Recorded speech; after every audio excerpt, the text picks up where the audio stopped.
Good morning friends, कैसे हो आप सभी। तो जगत दीदी के भाई ने मोनिका ग्रोवर को टारगेट किया है, उसके बारे में भी बात करूंगी। लेकिन मुझे समझ में नहीं आता है, जब टारगेट करना था तब तो किया नहीं है, तब तो दुम दबा के भाग गए। अब सब बिल से निकल निकल के आ रहे हैं क्योंकि जगत दीदी और जगत भाभी एक हो गए हैं। इसके बारे में भी क्लियर करूंगी। तो सबसे पहले लाइव में दो शब्दों को लेकर जगत दीदी बहुत चिढ़ गई थी, एक लुटेरी दुल्हन और एक बेहूदी औरत।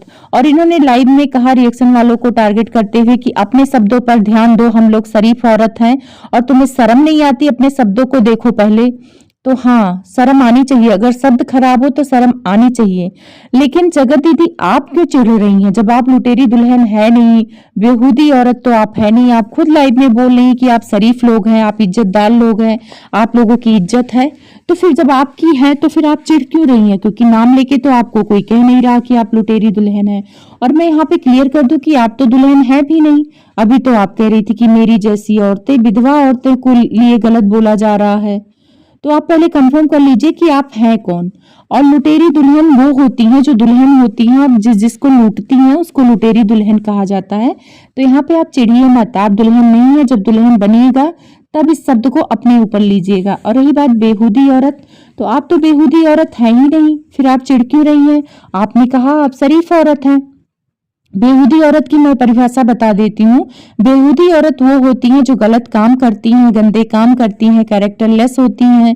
जैसे जो अपने भाई को बोलती हैं कि मैं भाई वाली फीलिंग नहीं आती है तो मुझे बीवी बना लो, जो सामने से कह रहा कि मैं तुम्हें जिंदगी भर दीदी बनाऊंगा, लेकिन वो औरत बोलती है कि मैं बीवी बनूंगी।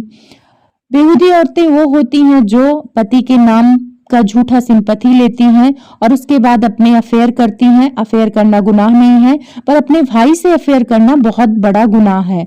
बेहूदी औरत वो होती हैं जब उनकी धज्जियां उड़ाई जाए तब उस टाइम पे नहीं बोलें और दोबारा से आके अपने आप को बोले कि हाँ मैं ऐसी हूं, मैं वैसी हूं।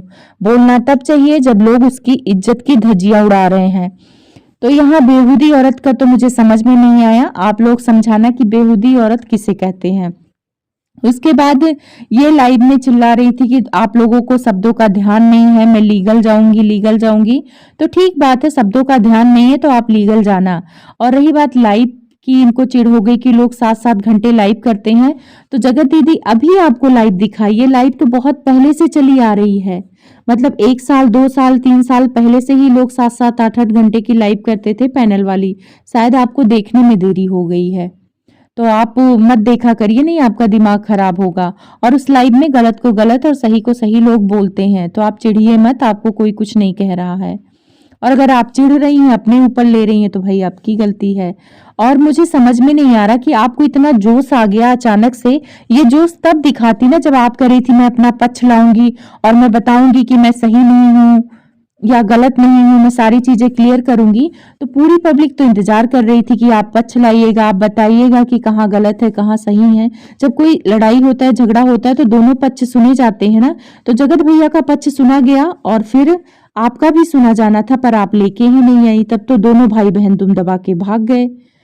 कुछ तो कारण रहा होगा ना। और रही बात लीगल की, तो अगर आपने लीगल किया होता ना तो ये जगत भैया हमारे बाहर घूम के भाभी के साथ रोमांटिक गाने न गा रहे होते, अब तक उनका मिलन भी नहीं हुआ होता, जिससे आपको चिढ़ हो रही है। उनके मिलन की ही वीडियो देखकर आप यहाँ धमकने आ गई, धमकाने आ गई। क्योंकि पहले भी हुआ है, जब वो वरमाला वाली वीडियो आई थी तब भी आप लाइव आई थी रोते गाते हुए, और अब तो आप पूरे जोश में आई हैं। क्योंकि आपको पता है कि रामायण तो खत्म हो गई, सीता कौन है कोई पूछेगा ही नहीं।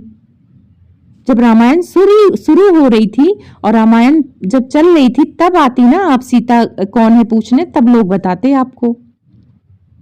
और मुझे ये नहीं समझ में आ रहा कि लुटेरी दुल्हन से आप इतना चिढ़ क्यों गई। बाथरूम कांड, प्रेगनेंसी कांड, सारे कांड तो आ रहे थे, तब तो आप आके खुल के नहीं बोली। यही गुस्सा तब दिखाती ना तो पूरी पब्लिक आपके साथ होती कि देखो भाई इनको अपनी इज्जत प्यारी है। और अगर आप लीगल गई होती ना तो ये जगत भैया ना अब तक जेल में होते। तो रिएक्शन वालों से तो आप पंगे लेती हैं। और इनके भाई क्या बोलते हैं, दाल रोटी चलती है, दाल रोटी। सच में आपकी वजह से हमारी दाल रोटी चलती है, रिएक्शन वालों की दाल रोटी चलती है। अरे चलो, दाल रोटी तो आपकी चलती है हमारी वजह से। और इनके भाई बोल रहे हैं मोनिका ग्रोवर को वो कॉल डिटेल को कि सीडीआर निकालना इलीगल होता है, ये वो पता है, ये फंसाना चाहते हैं कि वो सीडीआर पहले दे दे इनको तो ये केस करे कि भाई देखो देखो मेरा सीडीआर निकाला है, ये इलीगल काम है। इसीलिए ये जोर शोर से सबूत मांग रहे हैं, ये सिर्फ और सिर्फ फंसाने के लिए। और इनको भी पता है कि मेरी बहन बात करती है, क्योंकि ये घूम फिर के बोल रहे हैं बात करती है तो क्या कर लोगे। अरे भाई बात करती है, बात कराओ, वो तुम्हारे घर का मैटर हो गया, हमें क्या करना है, बात करे जो मर्जी करे। जब आप लोगों को शर्म नहीं आ रही कि बहन आपकी किसी शादीशुदा आदमी से बात कर रही, तो हमें किस बात की शर्म आ रही है। हम तो वीडियो में देखेंगे, हम रिएक्शन दे देंगे, हमारा क्या जा रहा है, आप बात कराओ। और आपके उससे लग रहा है कि आप बात करा रहे हो। इन्होंने एक पॉइंट उठाया था कि जब नए नंबर से जगत भाभी ने शायद फोन किया होगा तो बोला होगा मेरे नए नंबर पे फोन आया था। तो ठीक है, ये बोल रहे नया नंबर मिला कैसे, ये बताओ। तो एक बात बोलूं, इंस्टा तो है, व्हाट्सएप तो है, नया नंबर कहीं भी दे सकते हैं, मेल पे दे सकते, कहीं भी दे सकते हैं नया नंबर। वीडियो में जाके नया नंबर जगत भैया लिख सकते हैं, यूट्यूब के वीडियो में कमेंट्स में भी लिख सकते हैं किसी आईडी से। तो ये मत बोलो कि नंबर मिला कहाँ से, नंबर मिल गया होगा, जिसको बात करनी होगी ना नंबर मिल ही जाएगा। और रही बात सबूत का कि वो कॉल रिकॉर्डिंग में मैं मांग रहा था सबूत दो सबूत दो, आप सबूत मांग नहीं रहे थे, फंसाने के लिए सबूत मांग रहे थे कि जैसे ही मेरे पास सबूत आएगा मैं केस करूंगा, देखो भाई मेरा सीडीआर निकाला है, ये इलीगल काम है। तो आप तो केस को खत्म कर देते, आप केस इधर करना होके कि जगत दीदी का की बात करती, इस टॉपिक से हटके दूसरे टॉपिक पे चला जाता। तो आप लोग बहुत चालाक हो। और जो जगत दीदी आपकी वीडियो में पीछे से बोल रही कोई क्राइम नहीं किया है, हमने क्राइम नहीं किया है, आपने क्राइम नहीं किया है, लेकिन आपने गुनाह किया है। और ये गुनाह है, किसी शादीशुदा आदमी से अफेयर करना भी गुनाह ही है मैडम, क्राइम है। और सबसे बड़ा क्राइम ये है कि आप पे लीगल केस होना चाहिए, आप पे भी हिंदू संस्थाएं जितनी हैं आप पर केस करनी चाहिए। जो आप केस की धमकियां दे रहे हो ना, बजरंग दल हो गए, ये शिवसेना शक्ति हो गई, सबको केस करनी चाहिए कि आपने हिंदू धर्म का अपमान किया है। राखी बांध के उसी आदमी के बाहों में आप लिपट गई, उसी के आदमी से अफेयर कर लिया, उसी आदमी से, उस आदमी ने ही कहा कि आपके बीच पति पत्नी का रिश्ते से भी ज्यादा रिश्ता था।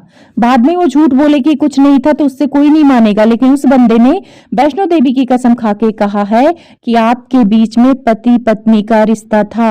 जब रिएक्शन चैनल वाले प्रेगनेंसी फिजिकल ये सारी बातें कर रहे थे तो उसने अप्रूवल दी थी कि हाँ ये सारी बातें सच है। तो फिर मैडम आप कहाँ जाएंगी, आप थोड़ा लीगल की धमकी मत दीजिए। आप भोपाल बुला रही ने, कल को ये हो पता चले आप कहाँ कहीं और लोग बुला लें आपको। तो थोड़ा सोच समझ के बोलिए, शांति से रहिए, अपने घर पे ध्यान दीजिए। अब ये सारे पंगे बात करना वगैरह छोड़िए, उनको अपनी लाइफ में खुश रहने दीजिए। और आप भी किसी की दुल्हन बन जाइए, क्योंकि आपको दुल्हन बनने का शौक है, क्योंकि लुटेरी दुल्हन से आपको चिढ़ हो गया है। तो आप दुल्हन बनिए और अपना घर बसाइए, अपनी बेटी का ध्यान रखिए। और ये जो आपके भाई उछल उछल के सबूत दो सबूत दो सबूत दो कर रहे हैं, यही काम ना पहले किए होते। जगत भैया को तो एक शब्द नहीं बोला इसने। अगर आपका भाई जगत भैया को एक शब्द भी बोलता तो समझ में आता कि हाँ भाई आप लोग बहुत शरीफ लोग हो। तो आपकी शराफत हमने देखी है। और रही बात शब्दों की, ध्यान की बात कर रही हूँ, तो आपके चैट के पर ले चलती हूँ, उसमें एमसी बीसी कितनी गंदी गंदी बातें, कितनी गंदी गंदी गालियां आप लिखी थी। उससे तो बेहूदी औरत और ये दुल्हन लुटेरी तो सही है, उस गंदी गालियों से तो सही है। तो आप शब्दों की बात मत करिए मैडम, आप क्या है सबको पता है। और आपको इतनी चिढ़ थी ना तो आप 2-2.5 महीने पहले बोलती ना, तब लगता कि आप सही हैं, लेकिन अभी आपको कोई सही नहीं मानेगा। और रही बात लीगल करने का, तो आपके घर में वकील है तो इससे धमकी मत दो, ऐसे वकील बहुत हैं लोगों के घर में, तो वकालत की धमकी मत दो।